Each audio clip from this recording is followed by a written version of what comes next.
Good evening. Welcome to Tux TV. I'm your host, Jimmy Tux. Hopefully everything's sounding alright. I've had a little technical difficulty on my moment of zen. So if I apologize for being a couple minutes late. I still don't have it sorted out, but I found a fix around. So Brandon from Mindshift had part 1 about a month ago, and he's come out with part 2. And I wanted to watch it live, get a reaction film, so I can cherish this moment for all time and eternal, and you can too. So, welcome to Tux TV. Let me know if everything looks all right. I got looks all right, sound all right.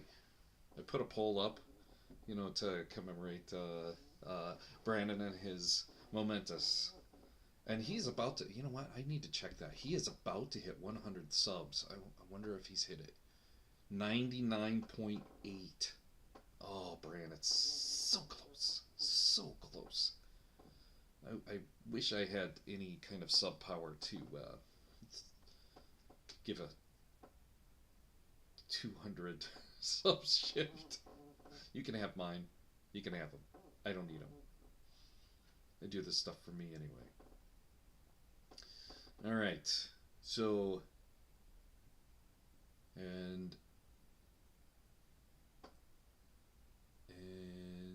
I'm gonna get to the video.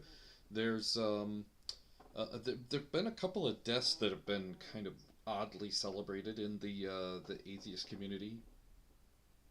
I don't know. I don't quite understand celebrating John MacArthur and Dr. James Dobson, even though they were clearly influences on a lot of people's lives growing up. I don't quite understand celebrating that, but oh well. Alright. I'm going to get to it. Let me know in the chat if everything sounds good and audio's working, video's working, etc., etc. Let me add this to the stage.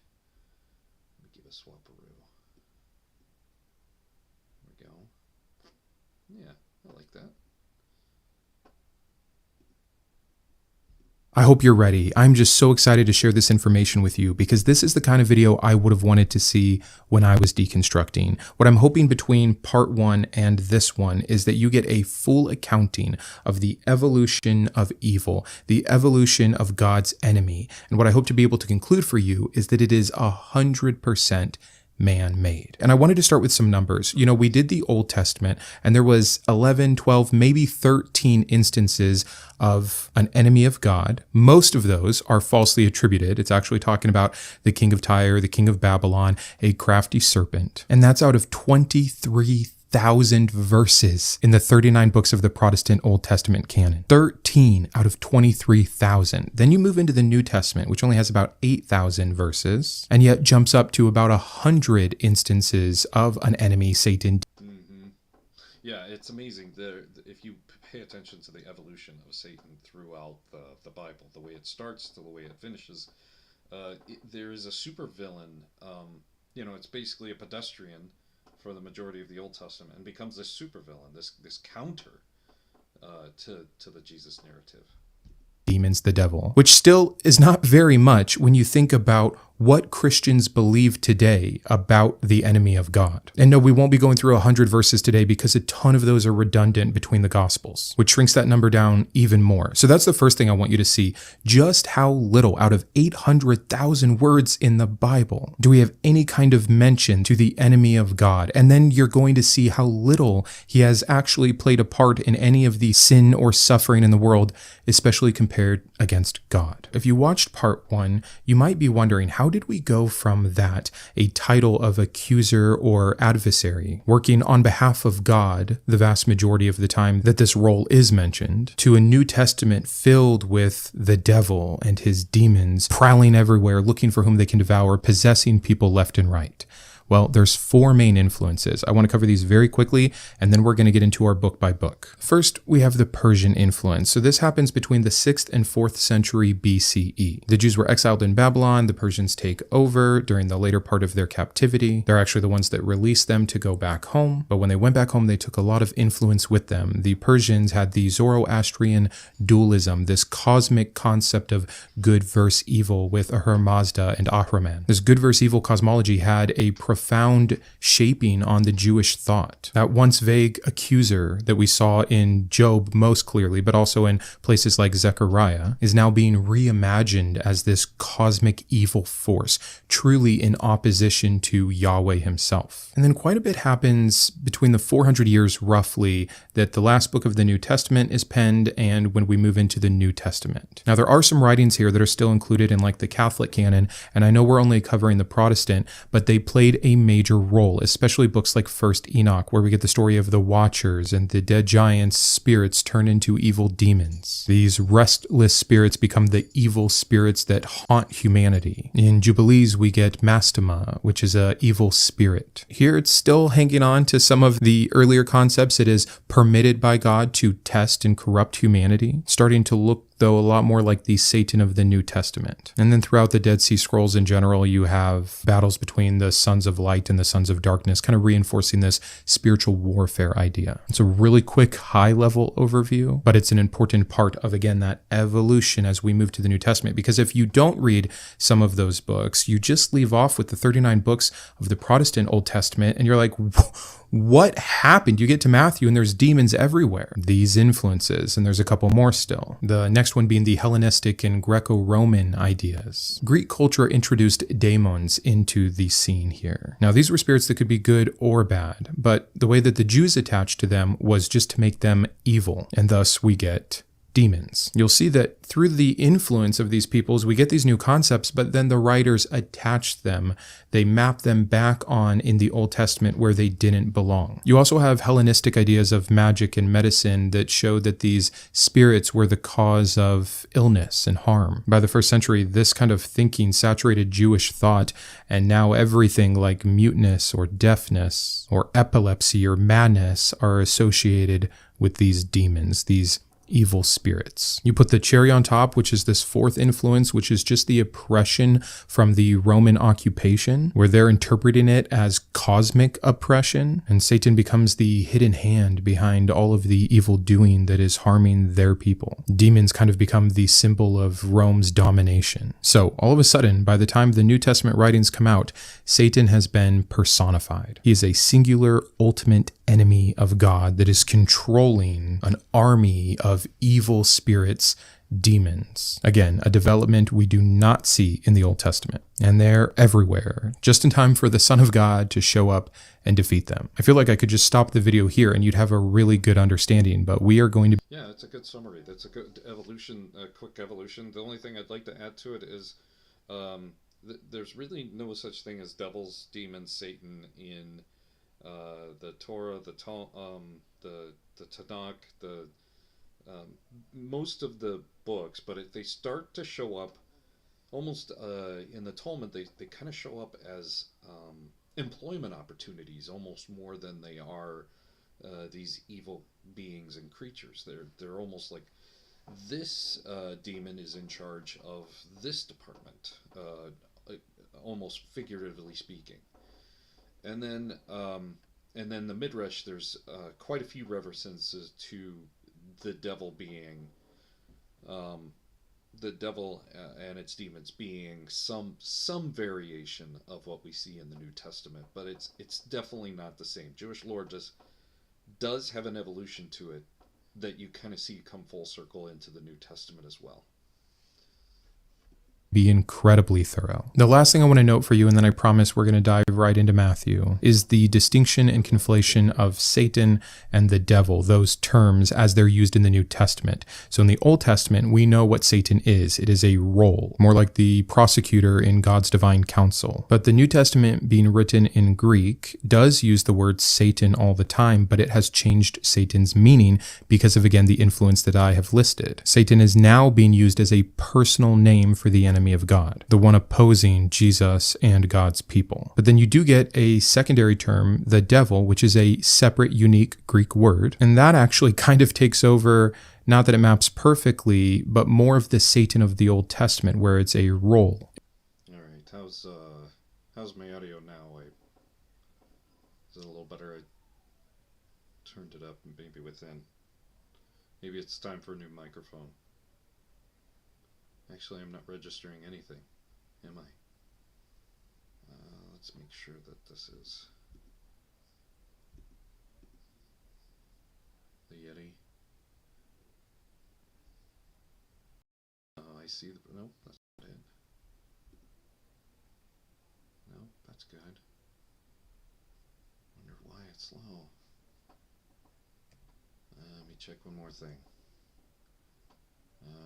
These look alright. There was a new update for G-Hub right before I came on. And it shows that I'm peaking on a couple of things. Still low. Let's try resetting G-Hub.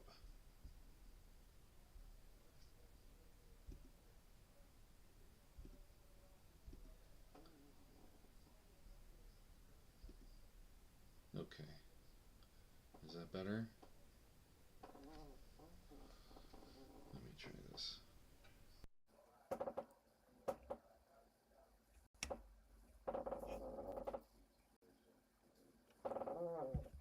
All right. Let's see if that's better.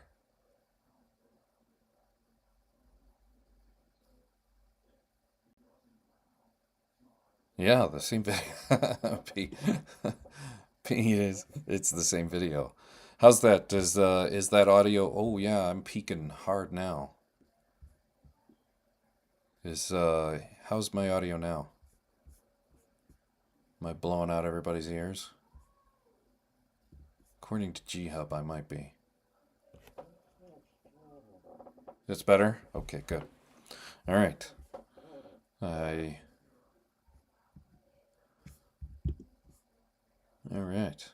It's about what is happening. The devil in Greek meaning slanderer or accuser. It's not a name, it's a description of his role. So hopefully that helps. Let's dive into Matthew though. Now don't fret, because this might end up being our longest book that we do in today's episode, because we're going to cover every event of Satan or demons or the devil. And then for Mark, Luke, and John, we'll only talk about the unique ones that are inserted there. So Matthew's kind of our catch-all for gospel accounts of this enemy. And our first instance is Matthew 4:1, when we get the temptation of Jesus. See this video. So first, Jesus is led by the Spirit of God, the Holy Spirit, into the wilderness for this purpose, to be tempted. So even still at the beginning, we see kind of this working between. And what's the worst thing that the devil does here? He tempts Jesus a few times. He doesn't harm him. He doesn't force him to do anything. He does what the God of the Old Testament does many times. Even though it's claimed he doesn't tempt people, he absolutely tempts people when he tests them. A test to see if they will sin is giving them the chance to sin before them they otherwise wouldn't have had, aka temptation. So throughout Matthew 4, we get obviously a few more accounts of this same entity. In Matthew 8, they take Jesus to a man who is possessed. Robin, this is why we can never have nice things. Oh, let's see what the poll's looking like here. It's, yes is 33%. Yes, Jimmy Tux plays one on YouTube. And the Bible says it. I believe it. And nope, the devil mythology is fun, though. We've got 33, 33, 17, 17.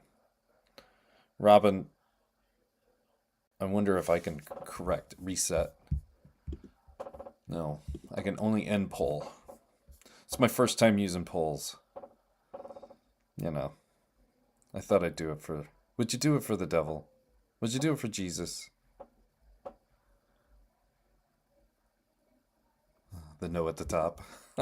by demons. So we have some actual harm here, illness and possession, and Jesus is the one who cures him. Welcome to your first exorcism. Not one account of this kind of activity in the Old Testament. If this was really what the enemy was doing all along, if that serpent in the garden was actually the devil, and there was actually a third of the heavenly host that fell with him, that were his evil spirits, his demons, why did they wait until now to start possessing people and causing illness? When we see illness in the Old Testament, do you know who does it? Like every single time? God. It is just so funny that Christians think they have the same consistent stories here, or that this is the same depiction of God, that God did not change. Your God is not immutable, and neither is his storytelling. In Matthew 8, we get the story about the demons that are harassing people as they try to be about their business. They plead with Jesus to spare them, so he sends them into the pigs, and then the pigs run off the cliff. There's like 2,000 of them. In Matthew 9, we have a demon that is causing muteness. It's cast out, and this is where the Pharisees accuse Jesus of maybe doing so in the name of Satan. Beelzebul is actually the word that is used. So causing harm, causing muteness. By Matthew 10, Jesus must get sick of doing this all himself, so he calls his disciples and he gives them the power to do this. He says to cast them out, to cure every illness and all disease. So we get an association here, a very harmful one, by the way, which we could use as one of the points for what Jesus does, of illness always being associated with demonic possession. The millennia of harm that have come from this concept is utterly inexcusable. In Matthew 12, we have demons that are causing muteness and blindness. And in verses 28-29, I want to read this to you. Jesus replies, "If it is by the Spirit of God that I cast out demons, then the kingdom of God has come to you. Or how can one enter a strong man's house and plunder his property without first tying up the strong man? Then indeed the house can be plundered." The strong man metaphor is setting up Satan as a ruler of a house that must be plundered. And this imagery is what will later be used to justify kind of this spiritual warfare concept. In Matthew 13, we get a warning, so not anything actually happening. When anyone hears the word of the kingdom and does not understand it, the evil one comes and snatches away what is sown in the heart. So Satan can steal faith. Again, I think one of the biggest problems you have with the New Testament version of demons, the devil, and Satan is the issues with free will. All of these people that have been possessed, all of the things Satan and his followers can do, it makes absolutely no sense whatsoever. Tempting is one thing. Still, it kind of feels heavy-handed. But actual possession, stealing from the heart, even metaphorically speaking, this is not free will. This is not total agency. I've never heard a good excuse for this. About 20 verses later, I never have either. And here's the thing. Not one single apologist, not one single preacher, not one single authoritative member of the church has ever been required to accept that the devil, demons, and evil spirits exist on faith. But yet, their diligence is supposed to be on display that they did make sure that evil spirits, unclean spirits, any kind of opposition to the Jesus and God character didn't do something. we get, "The weeds are the children of the evil one, and the enemy who sowed them is the devil." Again, just kind of more world building here, more myth building around what the spiritual darkness looks like. In Matthew 15, we have a Canaanite woman begging Jesus to help because her daughter is being tormented by demons. In Matthew 17, we have a boy who is having seizures caused by demons. And then in Matthew 25, we get something that really ups the evolution of evil and the differences between heaven and hell, light and dark, and that is Matthew 25:41. "Then he will say to those at his left, 'You that are accursed, depart from me into the eternal fire prepared for the devil and his angels.'" Also, I think that is so telling when we have everything that we knew that I covered in the Old Testament. It sounds like this was the cosmic knowing of Yahweh from the very beginning, the eternal hellfire prepared for these entities, and yet not a mention of the entities, nor that place, nor even Jesus in the Old Testament. So there's Matthew in terms of the enemy of God. And hey, we finally have harm. We have people that are blind, that are mute, that are being tormented, that are having seizures, people that have been possessed and are causing destruction and trying to hurt people, an entity that is trying to influence you and tempt you. So no doubt about it, in terms of how it is presented in this book, in the New Testament, we have an enemy, something we did not have in the last 39 books. The last 39 books had an agent of God. So I already covered kind of the first thing that I think we can talk about Jesus doing here that is harmful, which is setting up the idea that it's more important to get rid of these demons than it is to care about people themselves or other creatures. 2,000 pigs that also were innocent and didn't deserve demonic possession. That's actually Jesus demonically possessing these 2,000 other creatures to their death and then to the detriment of the economy for that town. It might sound silly, but with an all-powerful Jesus who could have done this in any other way, just vanished them, he cares more about making his point about demons. There's definitely some metaphorical tie-ins there with the fact that pigs were unclean, and so you're sending the demons into something unclean. There's supposed to be some symbolism, but still, it sets up this idea that nothing matters more than the spiritual realm. Our realm doesn't matter as much. These people, their illnesses, their real sicknesses, the real ways we can help them, who cares? And if you think I'm exaggerating, look at the 2 videos I just covered by Capturing Christianity. The second one has these priests holding this woman against relics, believing that it will cast out her evil spirits when she's clearly having a mental breakdown. We get this example from Jesus himself, and like I said, it has caused millennia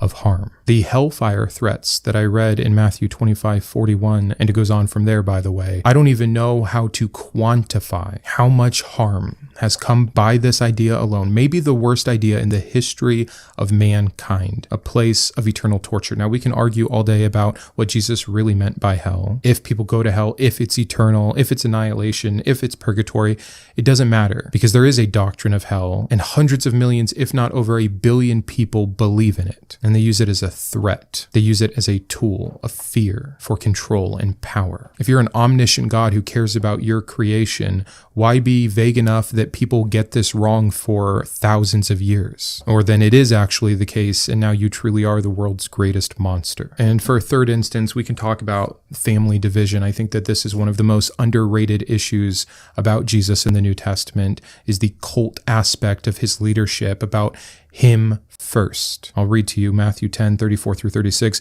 Do not think that I have come to bring peace on earth. I have not come to bring peace, but a sword. For I have come to set a man against his father, and a daughter against her mother, and one's foes will be members of one's own household. This is a brag by Jesus, the cult leader, that his teachings will tear apart families, that he's not here for peace. What does a sword do? It destroys. So that's Matthew. 26 to go. We're going to have to speak.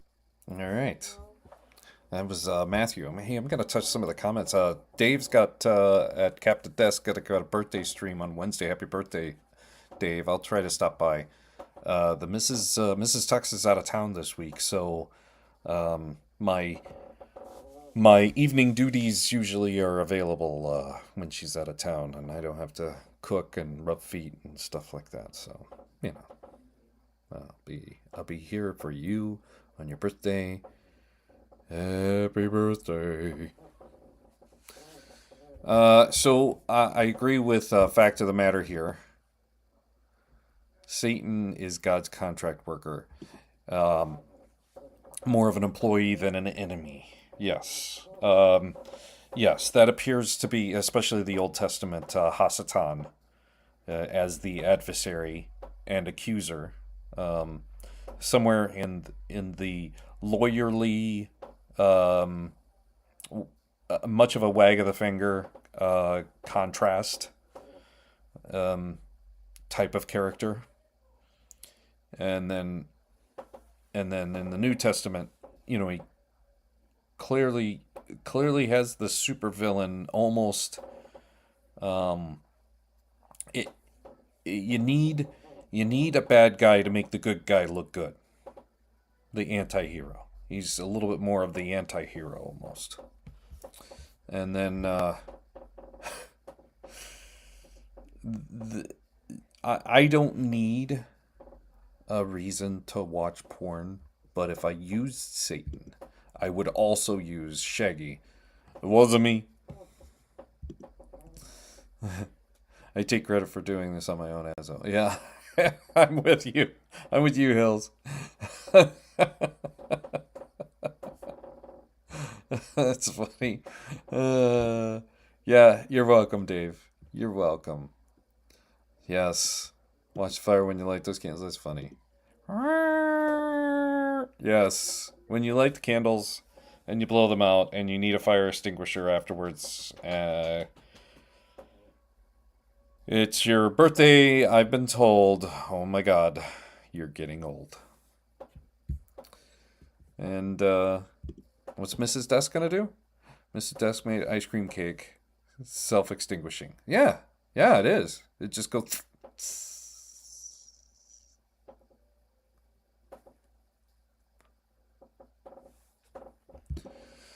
All right. Brandon, well done on going through Matthew just like that. I'm going to reserve a comment that I have when he gets to Luke. Let's see what he's got next. If Mark is next, and then he probably does speed up, but like I said, I wanted to take some time in setting the stage. In Mark 1, we have an exorcism, and knowing that Mark was written before Matthew, this is actually our first exorcism by Jesus, the Son of God. It is public and it is violent. And then we just have a repeat of a lot of the same stories. There's actually less in Mark than there is in Matthew, meaning that, again, if we went in order of the Gospels being written, we can see the lore and legend starting to grow. And Mark has some unique details that sometimes Matthew doesn't, and Matthew sometimes has unique details that Mark doesn't. But there's nothing else in Mark except for one at the very end, Mark 16:9. By the way, this longer ending is disputed. Now, after he rose early on the first day of the week, he appeared first to Mary Magdalene, from whom he had cast out 7 demons. So just one more example of demonic possession that we don't hear about in Matthew, because Matthew has a different story about when Jesus is first seen after his raising from the dead. But we're not going to focus on gospel contradictions. In that story about the Canaanite woman whose daughter is possessed by demons, we get a unique telling in Mark where we have the insulting Jesus, the racist one who calls the Canaanite woman a dog and puts her down and refuses to help her until she lowers herself enough to say, "Even the dogs get scraps." This is where Jesus also says that he's not here for her, the other. He's only here for his lost sheep of the tribe of Israel. This is an example of the true Jesus, not the one who loves everyone and is here for everyone. This is a reimagining by Paul later on. So that's one unique thing here that Jesus does when we're talking about the 3 worst acts of Jesus or God in each book. But again, it's redundant for everything else we could talk about. The pigs again, we could talk about different threats of eternal punishment, different concepts of hell. It's all here too. But for the Gospels, we're going to just move a little quicker here. Let's go into Luke. In Luke 8, we do hear about Mary Magdalene's 7 demons, but also about Joanna and Susanna. So that's new information in Luke about demons. Then in Luke 10, we get something that's unique. There's a bunch of other stuff that happened that's the same as the other Gospels. And this is where we get so much retconning back into the Old Testament, especially trying to tie it into Ezekiel. So let me first read you this. This is Luke 10:17 through 20. The 70 returned with joy, saying, "Lord, in your name even the demons submit to us." He said to them, "I watched Satan fall from heaven like a flash of lightning. See, I have given you authority to tread on snakes and scorpions and over all the power of the enemy, and nothing will hurt you. Nevertheless, do not rejoice at this, that the spirits submit to you, but rejoice that your names are written in heaven." So again, this is unique to Luke alone, and there's 3 main interpretations by scholars. First, that they're trying to tie back to those verses in Ezekiel and Isaiah that have nothing to do with Satan. That's the king of Tyre and Babylon. Then you have an interpretation of a present event, like when Jesus began his ministry, he sees the fall of Satan. And then lastly, a prophetic event, what will happen in the end times, when Jesus ultimately defeats evil. So the disciples are excited, but they have only done this small local victory. Jesus zooms out and is talking about the cosmic battle at large, with the head honcho himself, Satan, being the one being destroyed or falling. In Luke 11, we get more details on a story presented earlier. When the unclean spirit has gone out of a person, it wanders through the wasteless regions. Then it says, I will return to my house for which I came. The last state of that person is worse than the first. So again, we have this even more terrifying enemy now. These restless nomads of demons, always on the move. Between that and Luke 10, we are just really raising the idea about what the demonic world looks like. In Luke 13, we have a woman who was bent over for 18 years, alluded to demonic activity. In Luke 22, this is when it says Satan entered into Judas. That is unique. That is not what we see before. Again, an evolution of the power of this entity. But then don't we kind of get Satan acting in the same agent way that he did in Job, causing harm, no doubt about it, the betrayal of Jesus that leads to his crucifixion, but ultimately his resurrection and defeating of himself? Why would he do that? Maybe because he was being sent to do the will of the Father, just like we see with the permission granted to him in Job before he commits the atrocity? I think it's an interesting New Testament tie-in that I don't hear talked about very much. And then one more unique thing in Luke, I'll read it to you. This is from Luke 22. Simon, Simon, listen. Satan has demanded to sift all of you like wheat, but I have prayed for you that your own faith may not fail. So Satan here is targeting specifically who he's going to destroy. Again, this kind of idea is used all the time, that the more you do for God, the more that the evil forces will come for you. What's funny, and I didn't think about this until I started putting it together, is that now when we move on to the second part here, the worst things that Jesus did or that God did, it would be inspiring a book that conveys these stories that get so abused and misused to cause all of this harm and fear, this mistreatment of sick people and mentally ill people for, again, thousands of years. Also, did God lose total sovereignty in the New Testament? Like, did Satan get away from him? This is still the same God, Yahweh, the Father, who takes credit for creating evil, who created Satan, Lucifer, the devil, and demons. At the end of the day, any harm that Satan, the devil, or demons do can 100% be rolled up to God. But we can go further. I mean, we have Jesus himself damning entire cities to fates worse than Sodom and Gomorrah. Again, with the version of Satan entering Judas, we need to give that credit to God. And then also the harm that Jesus does with his parable about the rich man and Lazarus. Here, Jesus depicts a tormented man in flames, again, giving this legitimacy to the idea of hell, of eternal torture. And then we move into John. John is a very different book. So he didn't go over what I thought he was going to go over, so I'm going to reserve that same comment for Revelation, assuming that he's going to touch on it there. So we'll see. We'll see. Thanks, Tilting, for the comment. That's a nice compliment. Thank you. You're so nice. It's written after these other three. A lot has changed. See my secular Bible study series if you want to get into each of these books and a lot more of the details. And there's fewer exorcisms, but there's a deeper or more drawn out development of Satan. John 6 says, Jesus answered them, "Did I not choose you, the 12? Yet one of you is a devil." He was speaking of Judas, the son of Simon Iscariot. Judas being called a devil is unique to John. So again, here's the evolution. Earlier gospel, Judas betrays Jesus. In Luke, he is having the devil possess him. By John, he is a devil. John 8:44 says, "You are from your father, the devil, and you choose to do your father's desires. He was a murderer from the beginning and does not stand in the truth. When he lies, he speaks according to his own nature, for he is a liar and the father of lies." So a couple things. First, Jesus is calling his Jewish opponents children of the devil.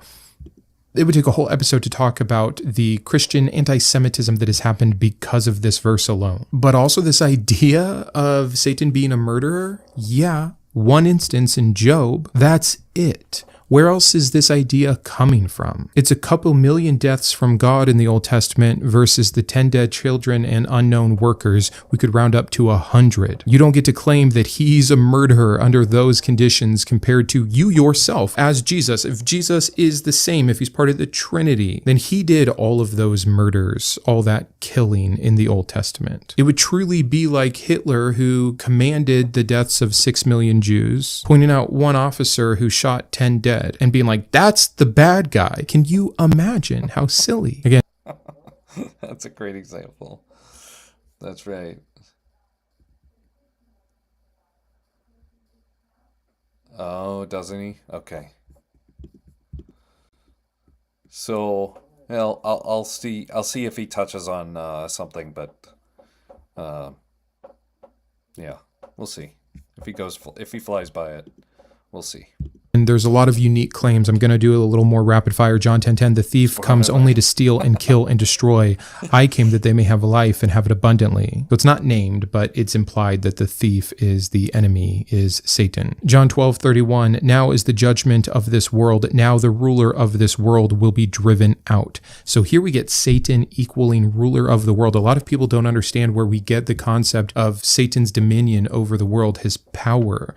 It's given to him, first of all, it would have to be by the actual ruler, the actual sovereign, which is God. So that's a huge problem. But two, you see an evolution in the power of this enemy. In John 13, we get more details about Judas and his demonic possession. And then in John 17:15, we have an explicit prayer about Satan. I am not asking you to take them out of the world, but I ask you to protect them from the evil one. As for the three worst things, I mean, we've already covered them. Jesus setting up verses for anti-Semitism. In 14:6, we get this idea of exclusionary salvation, which is not unique to John, but it's stated forcefully here. A claim used to damn billions outside of Christianity. And I know that sounds simple, but this is where it starts. It's in the gospel messages. And again, as always, hell. So the gospels have set the stage for us. You can see clearly firsthand Jesus's own influence in upping the stakes of the enemy. So problematic, once again, when you parallel him to the Trinity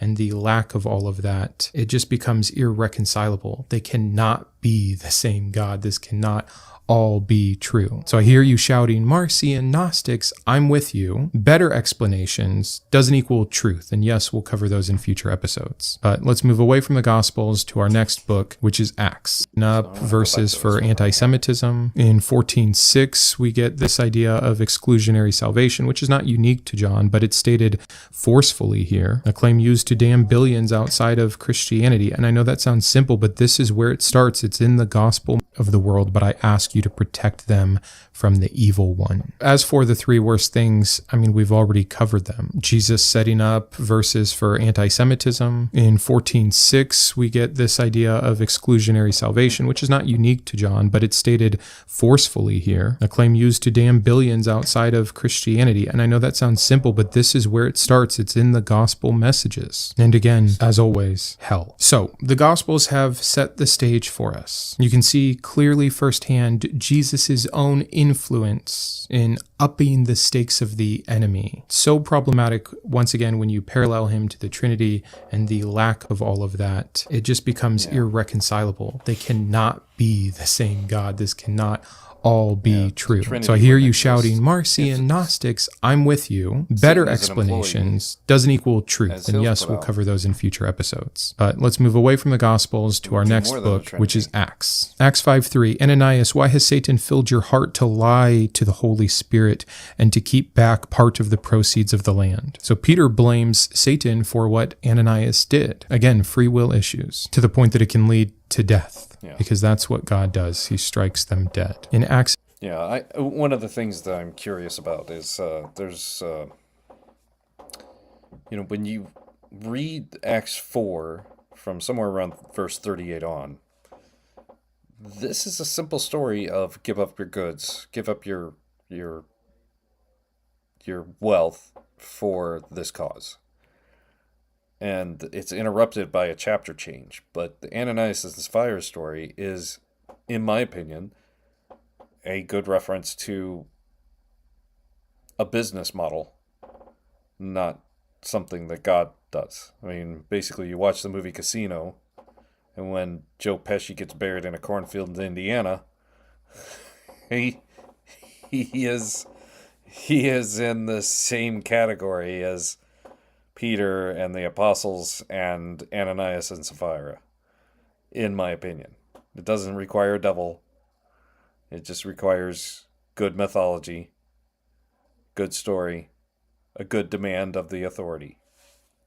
8:7, we get some exorcisms. In Acts 13, Paul is rebuking a magician, but listen to what he says. You son of the devil, you enemy of all righteousness, full of all deceit and villainy, will you not stop making crooked the straight paths of the Lord? Keep in mind, this is New Testament. You know, a lot of times people will talk about how evangelicals are so extreme and they have everything wrong. And the more progressive Christians don't attribute so much spiritual warfare to everything. It's just man, it's just sin, just who we are without God. That's not what we see time and time again. So far in this book alone, we have both Peter and Paul attributing things like lying and being a magician to the devil, to Satan, to demonic activity. Yeah, so seeing demons everywhere is pretty darn biblical. In Acts 16, and this is incredibly problematic, Paul drives out a demon from a slave girl that was allowing her to be a fortune teller that made a lot of money for her masters. So he sets the demon free, or the girl free of the demon, but not the girl free of slavery. So he saw something bad happening and he fixed it, which tells me Paul did not consider the slavery of that girl bad. We have many other reasons to see that Paul endorsed slavery. So I'm already getting into some of the harms. We might not be as specific as, hey, here's the 3 things. And yes, that's Paul doing it. But again, Paul is where we get most of our concepts of Christianity. Then in Acts 19, we have Paul's handkerchiefs possessing enough spiritual power to remove demons just by touch. Then we get this insane verse where the demons are speaking because the Jewish exorcists tried to do the same.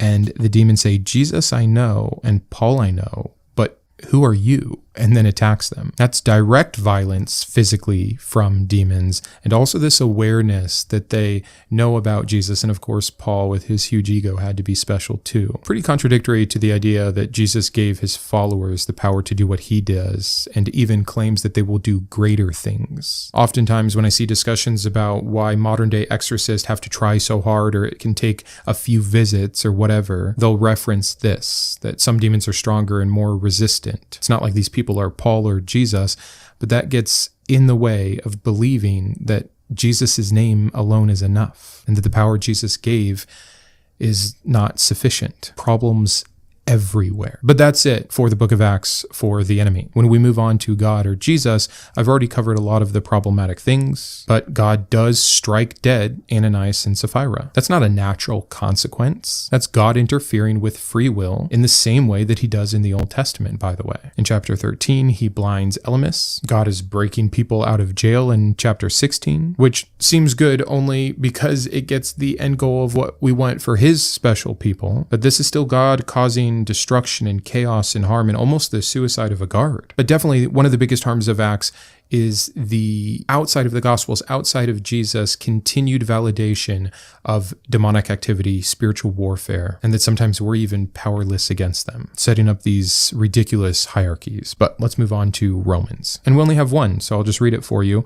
Romans 16:20 says, the God of peace will shortly crush Satan under your feet. But that's it. That's all we get in Romans. Meanwhile, we have one of the most harmful verses if we believe it to be true. But Romans 9, so then he has mercy on whomever he chooses, and he hardens the heart of whomever he chooses. Another verse says, what if God, desiring to show his wrath, has endured with much patience the objects of wrath made for destruction? Objects of wrath made for destruction. There is no free will. This is predestination. This is election. This is God knowing that he is creating people for no other purpose than to suffer on earth and then suffer forever in hell. There's also a calling for being subservient to tyrants. This is in 13:1-2. Let every person be subject to the governing authority, for there is no authority except from God. This is a theology that sanctifies dictators. Do you understand that? Any Christian who has ever complained about who's in power has A, no right to do so, and B, must actually believe that God placed them there. The inconsistency with Christians' ability to see this through is insane, at least when it doesn't fit them. And then the last one I would say is just that it is in chapter 6 here where we get the term slaves of righteousness, which again, some Christians aren't going to have a problem with, but see my video on the slave mentality of Christianity and all the harm that it has done. Also, I'm not saying that this verse directly condones human slavery, but it is kind of sanctifying the institution metaphorically, which problematic. Moving on to 1 Corinthians, we only have a few. 1 Corinthians 5:5, you are to hand this man over to Satan for the destruction of the flesh, so that his spirit may be saved in the day of the Lord. This is Paul calling for church punishment via Satan's torment. What does that look like? How does that work specifically with a ends justifying the means kind of deal, that it's actually better for him to be harmed by Satan now than what would come for him later? So again, still kind of a eternal hell threat, but also utilizing the tormenting nature of. By the way, I am going to play a clip of my upcoming video on a section that's finished, and I selected the one that is Romans, my Romans reference, so hopefully you enjoy. Stick around. Satan here on earth to induce punishment from the church for the sin of a individual. Yikes. In 1 Corinthians 7, we just get a warning so that Satan may not tempt you because of your lack of self-control. And in 1 Corinthians 10, what pagans sacrifice, they sacrifice to demons and not to God. So demonizing pagan worship, setting up this really horrific thing that leads to so much persecution from Christians to anyone that believes differently than them. It is not just a different concept of a God. Any other God then is immediately demonic. So what does God and Jesus do? Well, if we believe the scriptures are inspired, we have some issues with chapter 7, 21 through 22, where it says that slaves shouldn't worry and remain in the condition you were called. This is New Testament. Again, wouldn't it have been so easy for Jesus or Paul or anyone just to say one time on God's behalf via the inspiration of his writing, don't own people, but we don't get that. In chapter 14, we normalize misogyny with women should be silent in church. And then in chapter 5, we get the concept of excommunication, driving out the wicked, as if some people are actually evil instead of just, doing something you don't like or believing something you don't agree with, and driving them out from among you. And if you look at the history of the Catholic Church, they use this verse and verses like it to justify a lot of horrendous things, because excommunication had terrible implications for the people it was put on. It wasn't just being removed from the church, it was essentially being removed from society, from being able to make a living, from all of your family. This is no small thing. Moving on to 2 Corinthians, though, in chapter 2, we get a warning of not being outsmarted, outwitted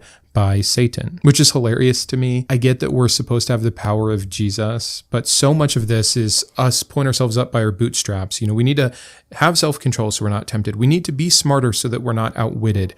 If we really believe kind of the mythology behind these creatures, these are ancient entities that were infused with way more power than your average human that is being spoken to here. That's probably an average of age 20. They don't even have a fully developed prefrontal cortex, but they're supposed to outwit the enemy of God that has dominion over the earth with magical powers and thousands of years of knowledge. Does not sound like a fair fight. But hey, if you go back to the garden, it never was. And that's only if you interpret the serpent as the enemy anyways. In 2 Corinthians 4:4, we get this verse, the God of this world, that's Satan, has blinded the minds of the unbelievers. People say this about me because I make atheist content.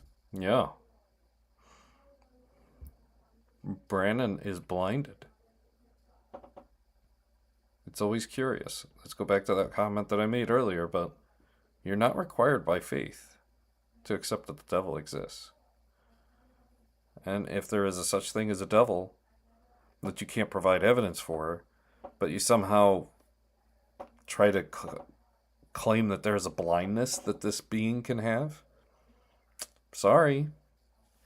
You've now made two claims, that the devil exists and that there is a devil-caused blindness that you can't back up.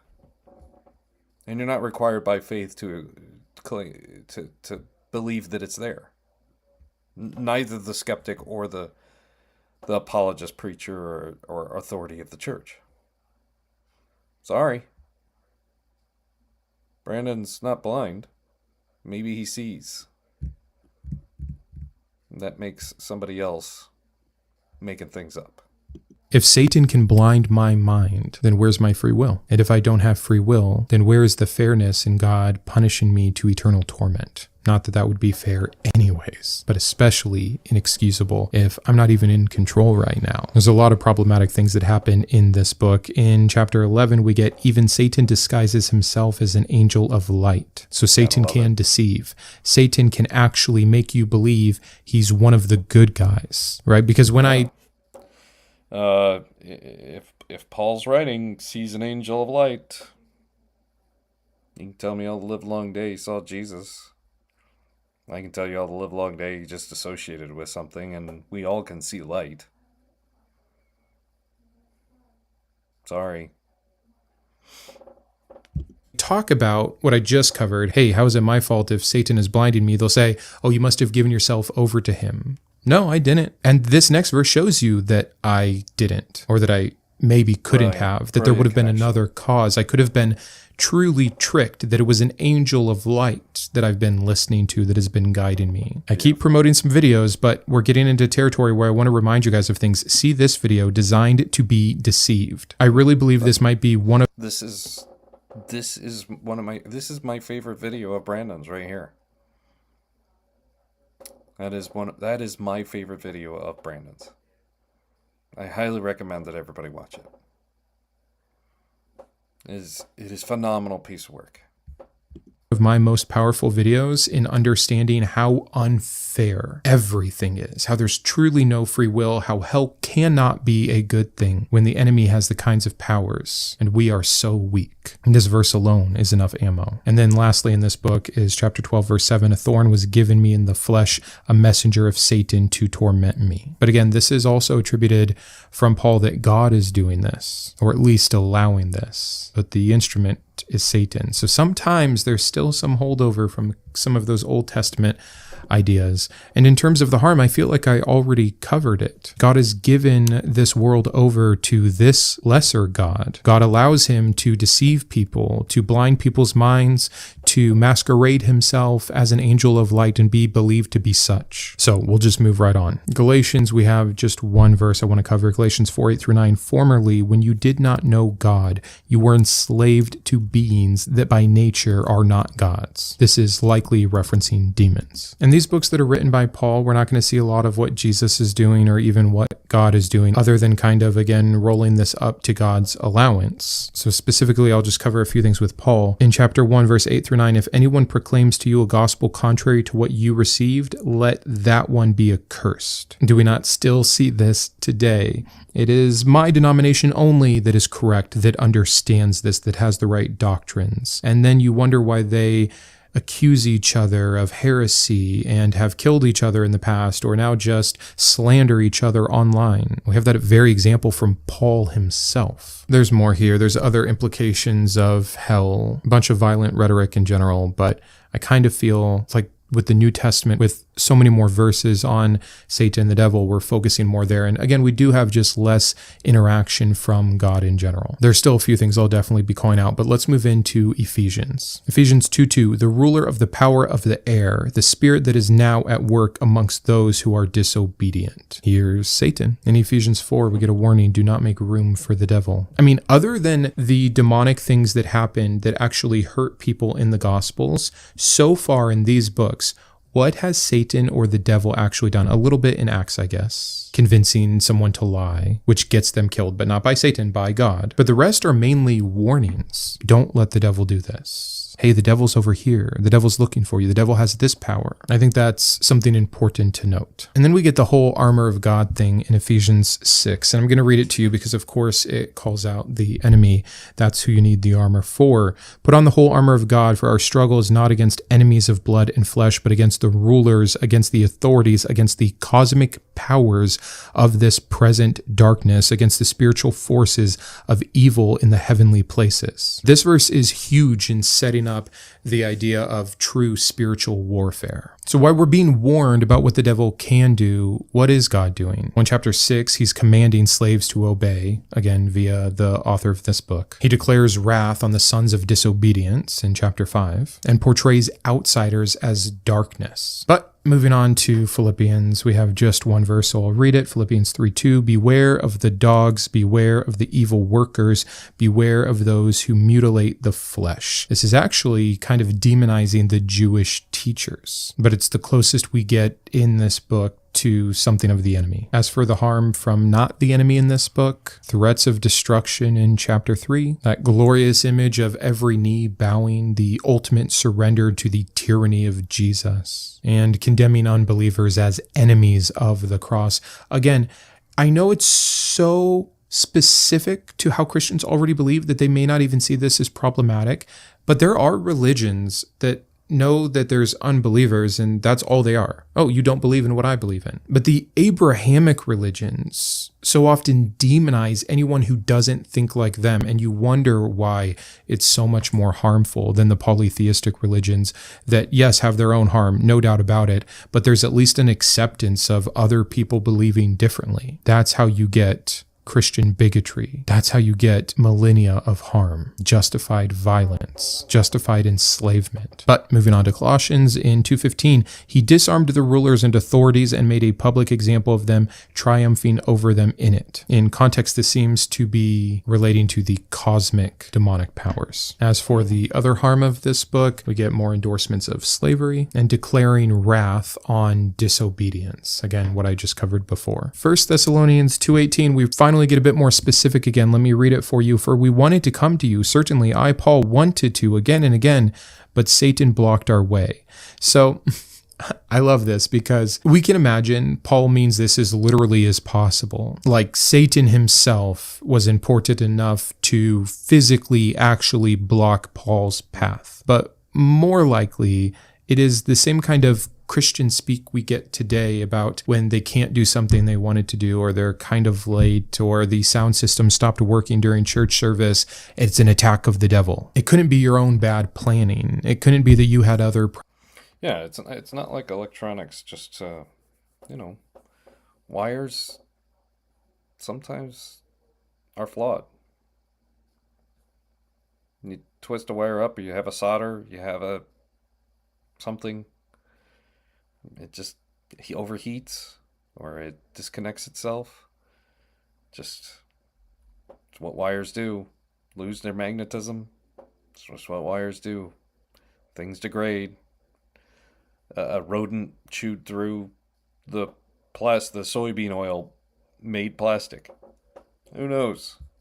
Priorities. It couldn't be that you bought faulty equipment or you forgot how to plug in the amp. Again, when you have good reason textually to believe that the enemy is everywhere, constantly trying to harm you and interfere with God's will being done, then you can justifiably say these ridiculous things. And it's not just silly, it gets in the way of real help for real situations that create real harm. I give a silly one about a church service being interrupted, but this is the same justification for exorcisms instead of mental health help. So we can also use this verse for one of the more problematic things. But we also have promises of vengeance, and more insider versus outsider with promises that outsiders are doomed, and more set up for Christian anti-Semitism with prophetic wrath on Jews. So moving into 2 Thessalonians. In chapter 2, verse 9, the coming of the lawless one is apparent in the working of Satan, who uses all powers, signs, lying wonders. Yeah, it's not like I had mic issues to start this program. Reset the mic and it appears to be working. Nobody's said your microphone sucks since I reset it. But at any time it could pop out and no longer work so well.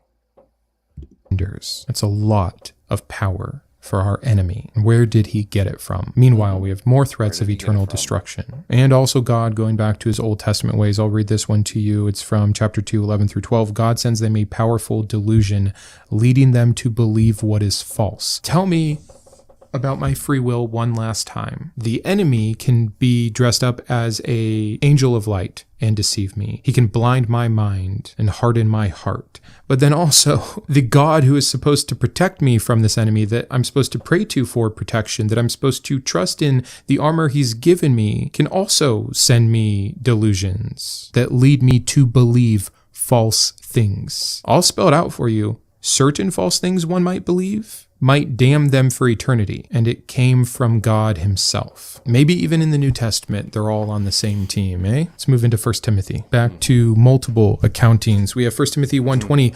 Among them are Hymenaeus and Alexander, whom I have turned over to Satan, so that they may learn not to blaspheme. Paul loves using Satan as an instrument of punishment. 1 Timothy 3:6-7. He may become puffed up with conceit and fall into the condemnation of the devil. He must be well thought of by outsiders, so that he may not fall into disgrace and the snare of the devil. This is all about church leaders and, again, the influence that the devil can have with them. Seems like maybe those should be the people that God protects from that kind of thing, since they have so much influence and power over the minds of the believers. But who am I to question God? 1 Timothy 4:1 says, Now the Spirit expressly says that in later times some will renounce the faith by paying attention to deceitful spirits and teachings of demons. Just a built-in excuse for any time in the future, since every Christian believes they're the special person living in the end times, to point their finger at people like me, and instead of listening to me, believing me, accepting me, when they hear I don't agree with them, they can just dismiss me, because clearly I'm just being deceived by the devil. And lastly, but in similar fashion, Brandon's deceived by the devil. But here's the thing. Do we have any kind of verification, authentication, that reduces Paul's deception down to the same level of Brandon's potential deception? And it doesn't exist. We don't have that. in 1 Timothy 5:15, for some have already turned away to follow Satan. So it's going to be in the future, but it's also happening now. If we use this, then for the rest of time, we can always say that this is an issue. So what else does this book do? It dooms apostates to demonic punishment. It justifies slavery, and it commands women to be submissive and silent. 2 Timothy, just 2:26, and that they may escape from the snare of the devil, having been held captive by him to do his will. Wow, the devil can enslave and force us to do his bidding. That sounds like possession, I guess, but in that kind of terminology, oof, who gave him all this power? Who's allowing this? And in 3:13, but wicked people and impostors It's a good thing Jesus came and fixed everything. will go from bad to worse, deceiving others and being deceived. Titus, no mention at all of an enemy. But we do have commands for slaves to obey their masters. We have some racism, where Cretans are called all liars and vicious brutes and lazy gluttons, and then just more hate for non-believers, specifically calling us detestable. Philemon, no demons or devils. Who needs it when you get so much slavery endorsement from this glorious God? Again, it is being done via Paul. But if you believe Paul is doing things outside of the will of God post his conversion on the road to Damascus, you have a whole nother problem for all the things that you do accept from Paul and believe as good teaching. You can't just split this where you have morally progressed over time to disagree with him. Hebrews, we just have one, Hebrews 2:14, so that through death he might destroy the one who has the power of death, that is, the devil. Why does the devil have the power of death? Again, I know it's redundant, but Yeah, the devil is so amazing. Isn't the devil amazing? Wow. It's almost like you could pray him away and he reappears. every single time we hear about something the devil has or can do or what his power is or how he can use it, we should always ask, who gave it to him? Who allowed this? As for from the other side, we have more eternal judgment, more fear being used as control, and also just endorsements of how blood sacrifice is 100% necessary. Moving on to James, we have a couple here, James 2. Because we all know, folks, that bloody Jesus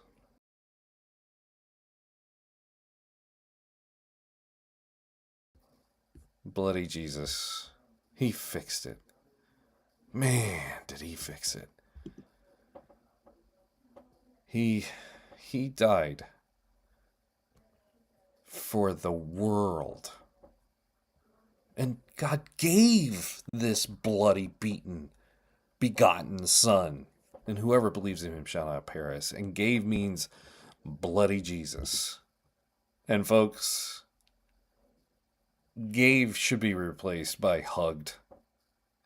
Couldn't God just hug Jesus for our sins? Wouldn't that be so much better? Bloody Jesus is an evil so evil it's seen as good.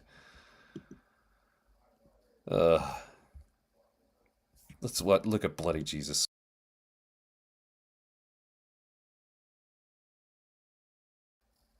Oh my goodness.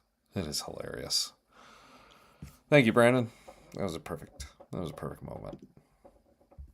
19, you believe that God is one, you do well. Even the demons believe and shudder. I almost feel bad for demons. I mean, all we have to do, according to some kinds of Christians, is believe in... Yeah, I think that's... the devil is God's alter ego. It's some variation of... I mean, I think the last video touched on it, but there's a moment in... I can't remember. I'm drawing a blank on which... But the second telling of the census, David's census, is a moment that is in Jewish literature decidedly when a monotheistic God has both good and evil. You have to separate the good from the evil if you're going to love the good being. And the difference between the two tellings is they only have one for the first telling, and then they resort back to a secondary version of God for the second telling. So yes, God's alter ego.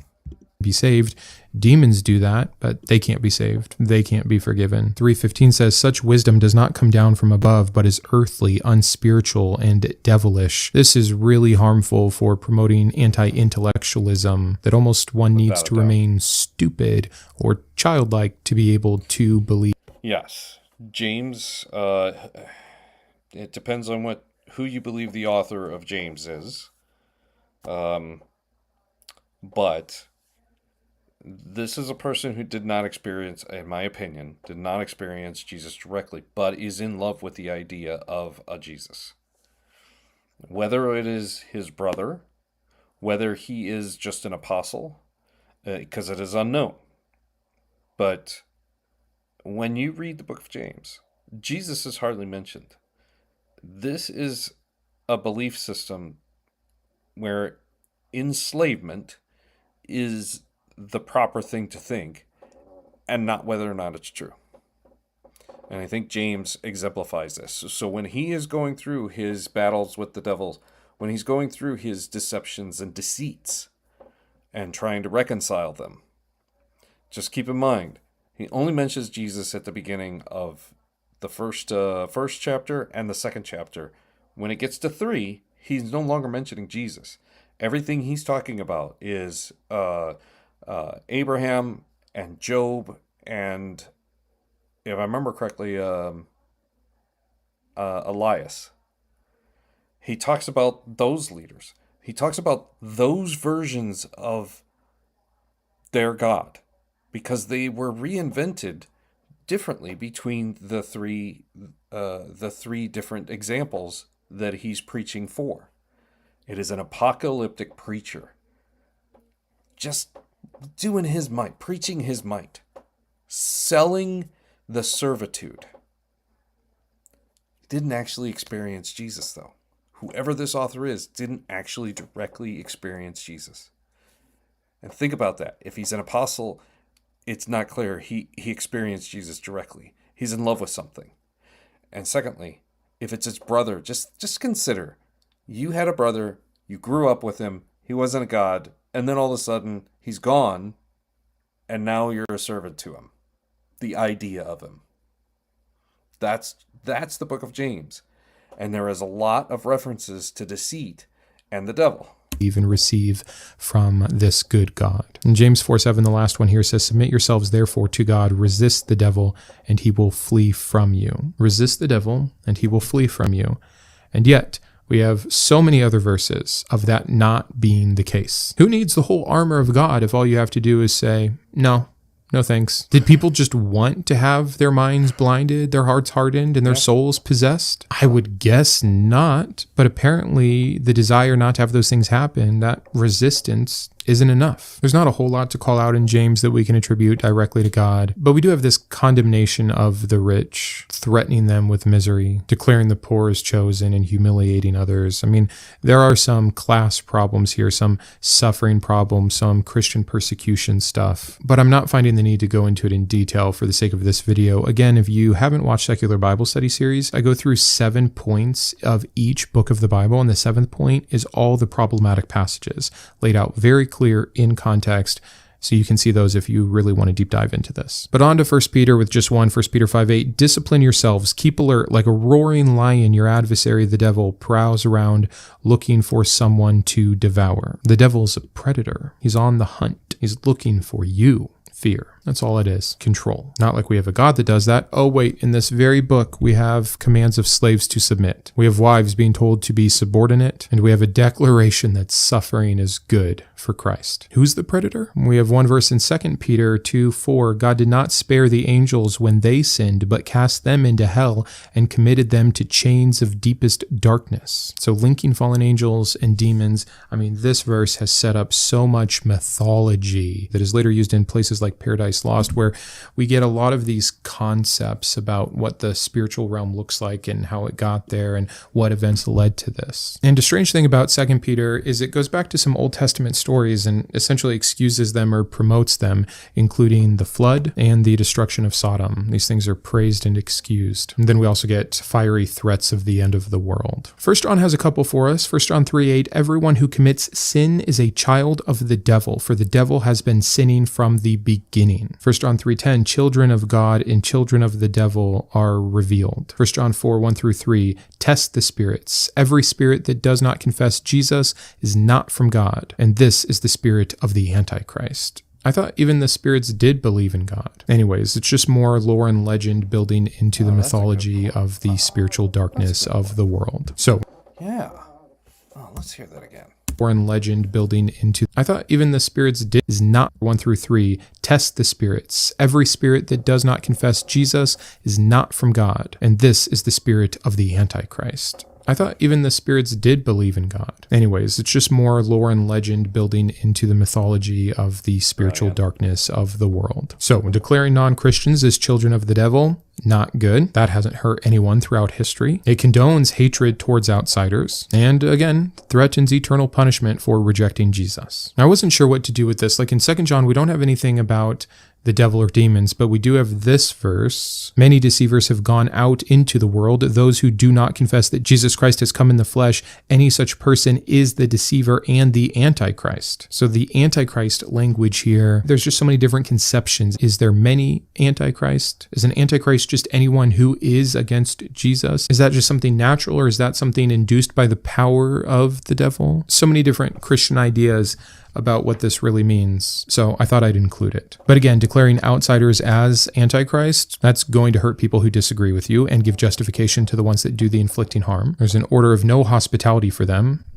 So much for the grace of God. And there's a warning of losing your full reward, just dangling that in front of you if you believe incorrectly. And then in 3 John, we have nothing at all about the enemy, but we do have harm. We have a reduction of morality to just loyalty, which is part for the course in terms of what the Bible promotes in general. Fear God or else. Follow God or else. Obey God or else. Love God or else. But again, that excluding others and denouncing opponents, that's also found in this book. Jude has just a couple for us. In Jude 6, we have the angels who did not keep their own position, that he has kept them in eternal chains in the deepest darkness. And in Jude 9, we see that Michael, the archangel, I talked about this story when I covered the Old Testament, has a dispute with the devil over the body of Moses. What a bizarre little story. And he kind of backs down, Michael does, from the devil, and God handles it. And then going back to the Old Testament, we know that God buried Moses himself. Wow, what a thing. Of course, in an unknown. I mean, how lucky can you be that your gravedigger is God himself? Hidden location. So this book definitely portrays God as destroying people for their disbelief. And yeah, I don't want you to come into my promised land, by the way, because I'm going to bury your ass in a secret location on the other side of it. And a lot of eternal judgment. And that brings us to the end Revelation. And we do have a few verses, and I'm just going to read them for you. Revelation 2:9-10, the slanderer of those who say that they are Jews, the devil is about to throw some of you into prison. In 12:9, we get the great dragon was thrown down, the ancient serpent who is called the devil and Satan, the deceiver of the whole world. So again, many Christians use this verse to get back to the serpent in Eden, even though there's no Old Testament way to conceive of that. And in fact, scholarly speaking, there's better reason to attribute it to the Leviathan from Job than from the serpent in Eden. Not that it would matter. Then in Revelation 13, there's a lot of different descriptions where these different beasts are empowered to conquer the saints by way of dragon. In Revelation 16, we see these demonic spirits going out like frogs, is what is said, to deceive different kings. In Revelation 20, Satan himself is bound for 1,000 years. But don't worry, because a few verses later, we see the outcome, that eventually the devil was thrown into the lake of fire and will be tormented day and night forever and ever. Finally, destroying evil once and for all. Isn't it amazing that we start with a serpent who's just the most crafty of all of the animals? Then we move into Numbers, where we get our first use of the Hebrew word Satan, and it's an angel of the Lord working for him, blocking Balaam's path. Then we get some incorrect associations of kings of Tyre and Babylon. And we have some instances of a member of the divine council, like in Job and Zechariah. And then somehow, by the very end of the story, it is a singular, personified, actual enemy of God himself that is ultimately destroyed. And prophetically so, meaning it was always in the works. And with him dies evil once and for all. Meanwhile, while the devil is away or being tortured, God is slaughtering 1/3 of humanity. God is commanding genocidal plagues, and God is tormenting unbelievers eternally. That's not the devil doing it. So who's the real enemy if the Bible is to be believed? But it doesn't matter, because hopefully what I've actually shown you through this exercise is that it's all made up. It's a mythology. It's a legend that grew and changed with time and influence and place and culture, like all other religions that have come before it, during it, and after it. We today still have billions of people believing in this as actual truth, orienting their lives around it, causing harm to themselves and others, and believing it is their divine God-given right to try to force it on others. We have seen how this is played out in history. It is dangerous, and it is continuing to happen. And until people can wake up and see these stories for what they are, more and more and more and more harm will continue to be done. And not by this God, because he doesn't exist, and not by this enemy, because neither does he, but by people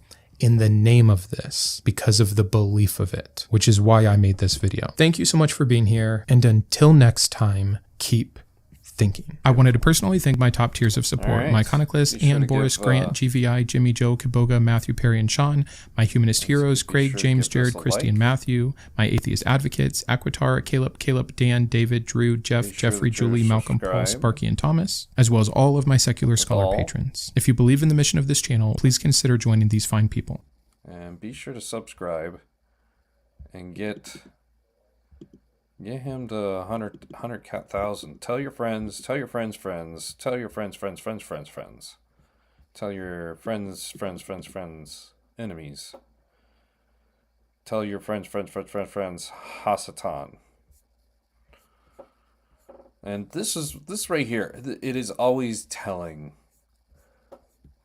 how good the video it is on the 12 things after I'm done watching it. The 12 things that it's suggesting for me to watch next. I love it. I absolutely love it. So, thank you very much, Brandon. That was an excellent. All right. I'm going to play a little clip of my next video. About a 4 or 5 minute clip, I think. And I'm gonna skip to the third continuation of what's called the third continuation of deception. So this is a preview of My Friends Don't Have Friends. Oh, I'm sorry, P. Yeah.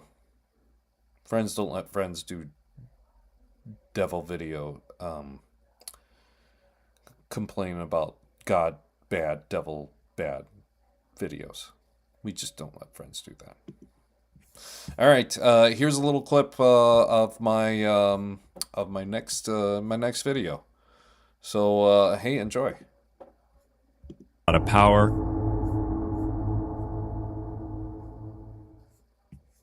How? Well, he goes first into a long creative retelling of Genesis chapters 3 through 11.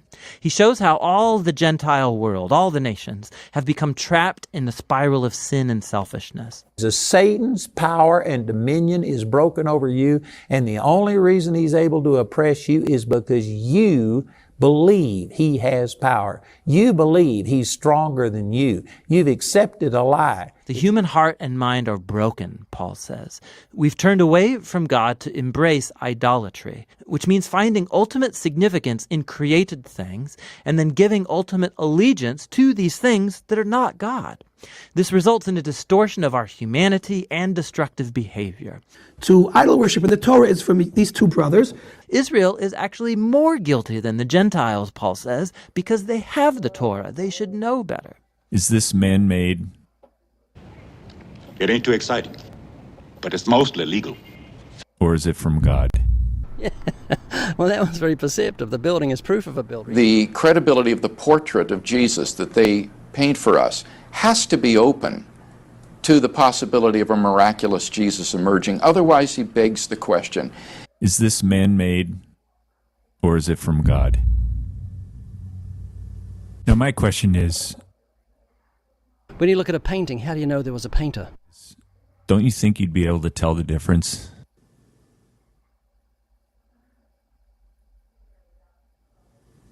I mean, wouldn't the gap between what is man-made and what is divine be huge and immense? I mean, if I put something in front of you and said this was either man-made or from God, don't you think you'd be able to tell just by looking at it?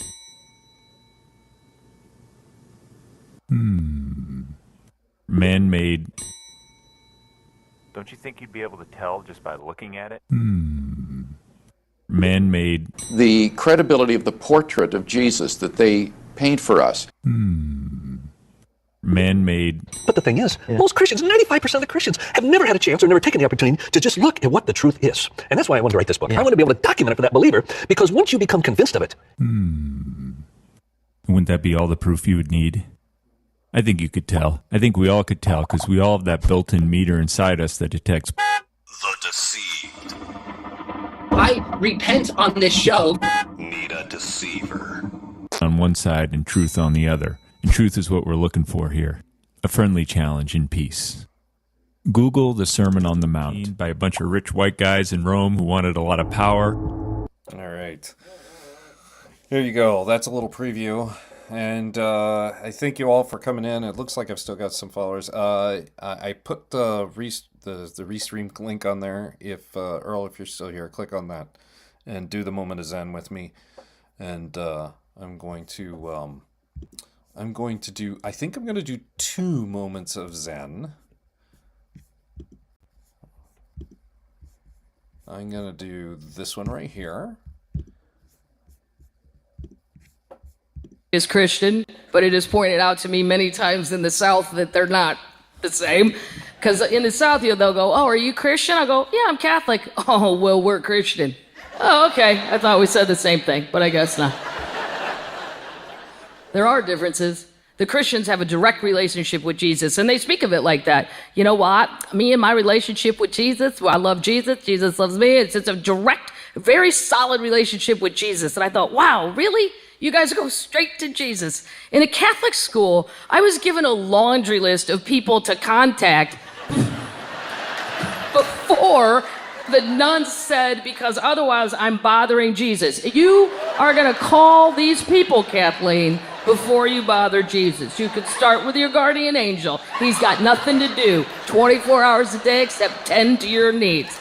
If he's not available, you can speak to the saint in charge of the activity you're upset about. Every single saint has been assigned an assignment.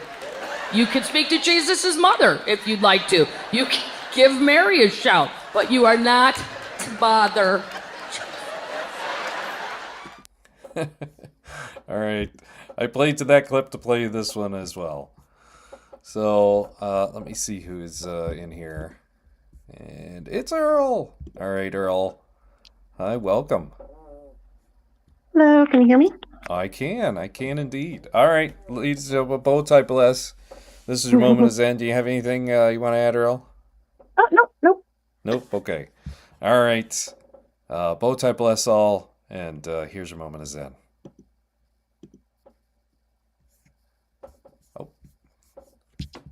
Right. Started by false prophets and deceiving the people. That's right. You a liar. That's why you can't see these things. Now the Spirit speaketh expressly. Listen at this. In 1 Timothy 4 and at verse 1. The Spirit speaketh expressly. The Spirit express itself. That's right. Huh? That in the latter times. In the last days. Some shall depart from the faith. See, you left that. Amen. Left it behind. If you ever had it. That's right.